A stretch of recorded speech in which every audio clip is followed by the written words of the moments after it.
ఖరీదైన స్వాంకీ కార్లలో దిగడం కొందరు బాలీవుడ్ స్టార్లకు మాత్రమే సాధ్యం అని భావిస్తాం. ప్రియాంక చోప్రా, దీపికా పదుకొనె, కత్రినా, శ్రద్ధా కపూర్ వంటి స్టార్లు ఖరీదైన హై-ఎండ్ కార్లలో షికార్ చేయడం తెలిసినదే. ఇప్పుడు నేషనల్ క్రష్ రష్మిక మందన్న వారి సరసన చేరింది. రష్మిక దాదాపు రూ.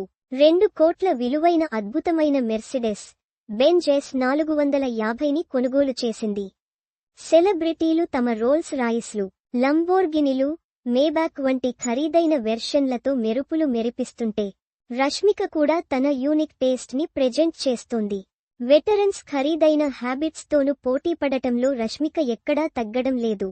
తన వద్ద ఇప్పటికే 5 ఖరీదైన లగ్జరీ బ్రాండ్ కార్లు గ్యారేజీలో ఉన్నాయి. కేవలం ఈ కార్ల కోసం కోట్లాది రూపాయలను రష్మిక వెచ్చిస్తోంది. కెరీర్ మ్యాటర్కి వస్తే రష్మిక మందన్న నటించిన సికందర్ ఈద్ కానుకగా విడుదలకు సిద్ధమవుతోంది. సల్మాన్ ఖాన్ కథానాయకుడిగా నటించగా తనకంటే 30 ఏళ్ల తక్కువ వయసున్న కథానాయికతో రొమాన్స్ చేయడం చర్చగా మారింది.